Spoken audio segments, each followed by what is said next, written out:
विशाल दोपहर के भोजन का आनंद ले रहा था, लेकिन अचानक मदद के लिए मानव लड़की की पुकार सुनी। इसलिए उसने उत्सुकता से आवाज का पालन किया और गैंगस्टरों के एक समूह को एक एक लड़की पाया। लड़की की लगातार विनती के बावजूद बदमाश तेज हो गए और यहाँ तक कि बेरहमी से लड़की को जमीन पर पीटने के लिए एक भारी घूसा फेंका, यह नहीं जानते कि जेठ पर दया कैसे करें। हालांकि प्रमुख ठग न केवल रुके, बल्कि अपने साथियों को लड़की को पकड़ने का आदेश दिया और फिर छोटी उड़ने वाली छड़ी के साथ गलत करने की कोशिश की।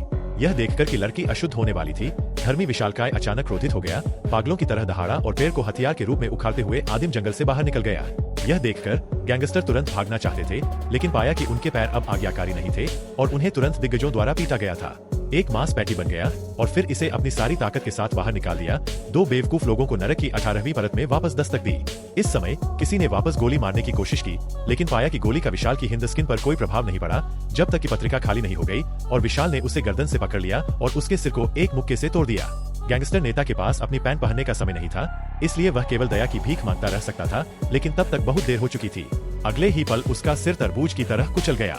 विशाल ने तब सावधानी से बुरी तरह घायल लड़की को उठाया और उसे वापस अपनी मांग में लाया। उसने पहले लड़की को एक चमत्कारी मरहम लगाया और फिर एक स्पष्ट वसंत के साथ वसंत को भरने के लिए 100 साल के लिंजी का इस्तेमाल किया और लड़की को इसे पीने के लिए मजबूर किया।